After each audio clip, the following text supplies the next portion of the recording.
Joshua Tree on the transit side include the Morongo Basin Transit Authority, which has some CNG buses right now and has lines that go into Joshua Tree community as well as nearby communities. The Sunline Transit Agency has some CNG buses as well, and their lines actually run towards the Desert Hot Springs and down south into Coachella Valley. The passenger vehicles are now entering Joshua Tree. It's roughly about 400 cars per day, and it varies high peak, low peak. On the high peak, it can even be up to 1,000 cars. Low peak can be only 100 cars. And the high peak is where they're having their parking issues, which is why they addressed us. So right now, Joshua Tree National Park does not have a transit system, and we are looking into possibilities for them.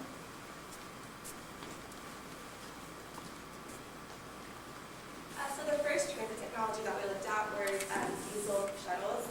Some of the pros of diesel shuttles are affordable startup costs, and there's already infrastructure available near Joshua Tree National Park where they can just build on that to start fueling their buses. And diesel fuel actually operates at a higher compression ratio than gasoline, which allows them to have a fuel economy 15 to 30% higher than gasoline engines. Some of the cons are diesel as of right now costs more per gallon than gasoline. And although the older models have higher emission rates, the current models can decrease emissions by up to 90%. And they currently are being used in Denali National Park and Mount Rainier National Park. Diesel-electric hybrids operate very similar to conventional hybrids. However, for large vehicles such as trucks and buses, they actually have a unique operating system, whereas they actually only use diesel most of the time. However, upon reaching speeds of 5 miles an hour or less, it'll switch automatically to electric. And upon reaching speeds above 5 miles an hour, again, they'll switch back to diesel automatically. This means that during idling, they have zero emissions. The negative side of this is that it only uses electric when traveling at 5 miles an hour or less. This method of technology is already being utilized by Yosemite National Park and Sequoia National Park. Biodiesel fuel is renewable fuel manufactured by biological ingredients. The pros of biodiesel fuel is that it reduces fossil fuel reliability from foreign countries, and it does so by using domestic farming and recycling to create the fuel. The cons are that it has limited fuel stations and it is used in Channel Islands National Park. So propane is another one we looked at. It's increasing in popularity among for fleet usage. There's because of the lower maintenance costs and higher lifetime expectancy compared to their gasoline counterparts. Some cons are it may require additional infrastructure for the fueling stations, as well as special training for mechanics to actually fix the engines.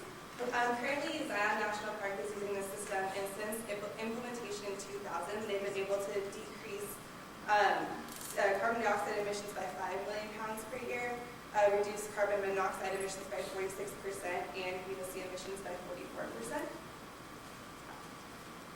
So for electric, it encourages reduction of pollutants. Since this electric uses battery, it doesn't emit any gases. And for all the cons, it has a long fueling time. It takes about an hour to charge up to 20 to 25 miles. So it takes a long time to fully charge an electric bus. And it's currently used in Banquet National Park. So for the hydrogen is also called the fuel cell technology, and the advantage of this technology is zero emissions to the environment. The disadvantage of this technology is that it has a limited fuel stations, and also it's very expensive. It's about 2 to 3 times of the price of the gasoline vehicles. And also, this technology has been implemented in the Hawaii Volcanoes National Park.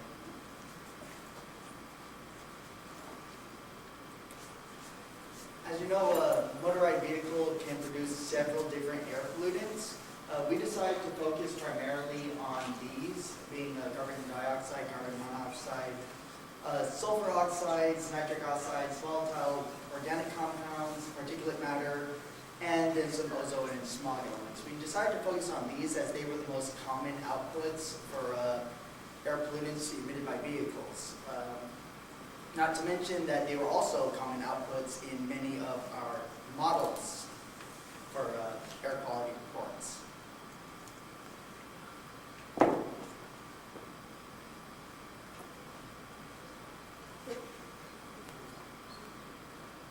Well, these are the emission models that we featured. And these were sample outputs that we could potentially get from the models.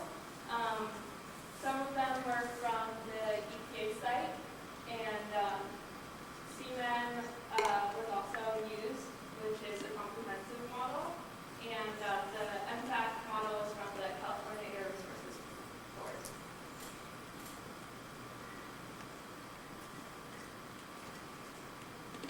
So for our recommendation for Joshua Tree, we took into consideration from the visitor survey, as you guys saw, 57% about are interested in the transit system, which is good for us and for the park as well. The transit system routing, we actually took into consideration their 3 alternatives and how that would have an impact on the emissions, as some transit technologies have different idling emissions, and we will consider finance cost-benefit analysis. Obstacles that we had were availability of resources. The models that were mentioned are hard to come by, and we weren't able to access them. So we have limited input information and values, such as speed profiles and driver information. And we wanted to stay true to the park's mission. When we went to the national park, we met with rangers, and they were very imminent about keeping the current conditions. They were not considering widening lanes. They didn't want the buses to have a huge impact on the current park. They didn't want to move rocks, for example, to paved roads, or they didn't want people stepping in certain areas as it is a national park. So that was an issue. And of course, time was an obstacle. So for our final decision, we're going to consider speaking with the national park, as well as meeting with the finance team and transit to come up with a final conclusion. And that concludes the presentation.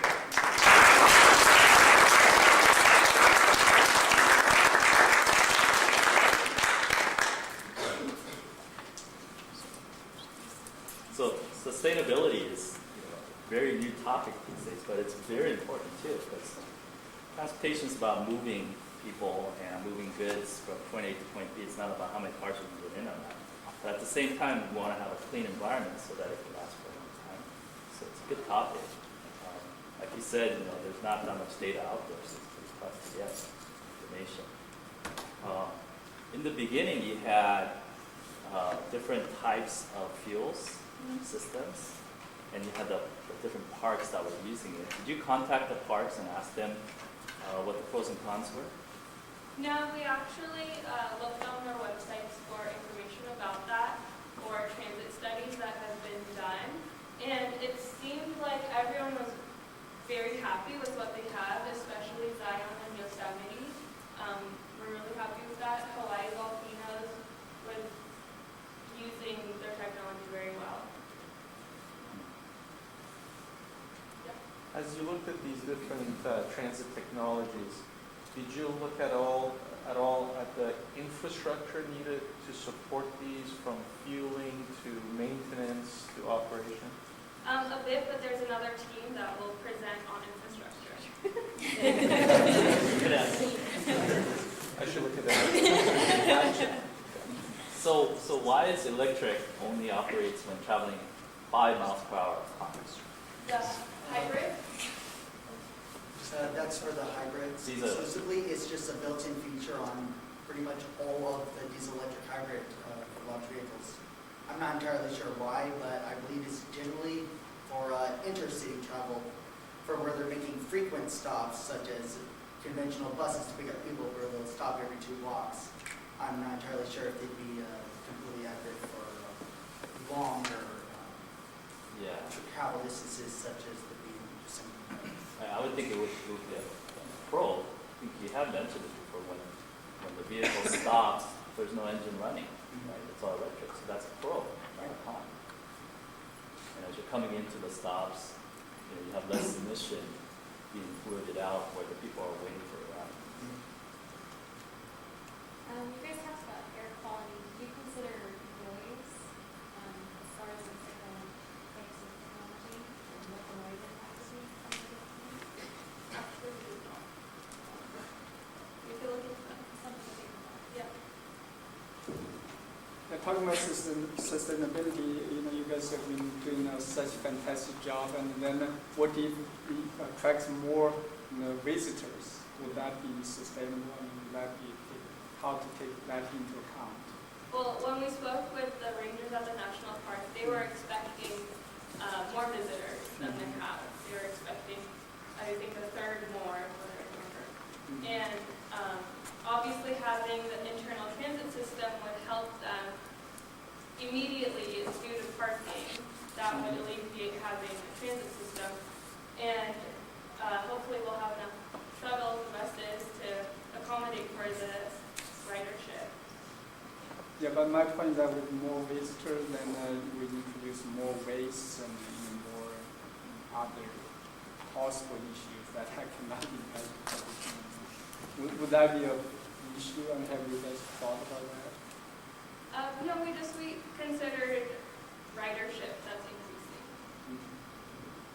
That's what we considered. Should I go? I know that you guys didn't have access to any of the software like Mobile 6 and anything, but did you consider doing a very high-level average analysis? Because you know the emissions from all of these vehicles in general, and you knew the length and the time of all of your various alternative routes from the previous group study. Did you consider just looking at those numbers side by side? Because, I mean, you couldn't tell us exactly which one to pick, but at least you could arrange them in order. Because, you know, no. So, I mean, you could at least rank these technologies. Did you consider doing that? Is there a We reason? looked at emission factors for each of the technologies, and we didn't actually rank them because we wanted to consider cost and infrastructure as well. But yes, we did look at emission. Yes. Okay, so you kind of hedged your bets a little bit at the end there, and that's reasonable because there's other groups that are going to do like financial analysis, but we're amongst friends here. So you guys have analyzed these different technologies. Can you share what your feelings really are about these, regardless of what the costs are, which you think should be maybe the rank order? Sure. I mean, looking at the Morongo Basin and the Sunline Transit, they work off CNG, and propane would be a feasible option. Leaning towards, do you guys want to talk about your personal feeling? As a group, we came up with 3. I think it was propane, the biodiesel, and the diesel electric hybrids were the most feasible according to cost and the lower emissions factors.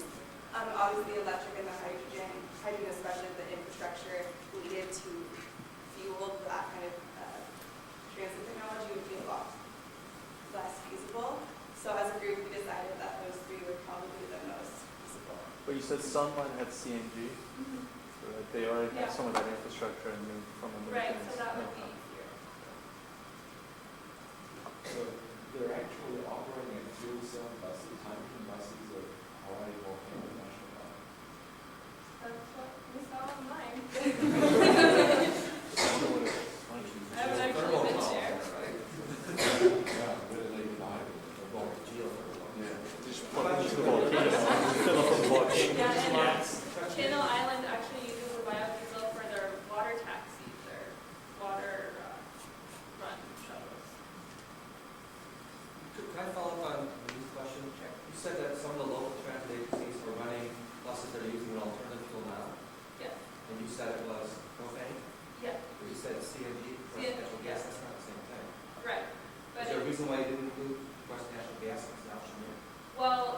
we noticed that both the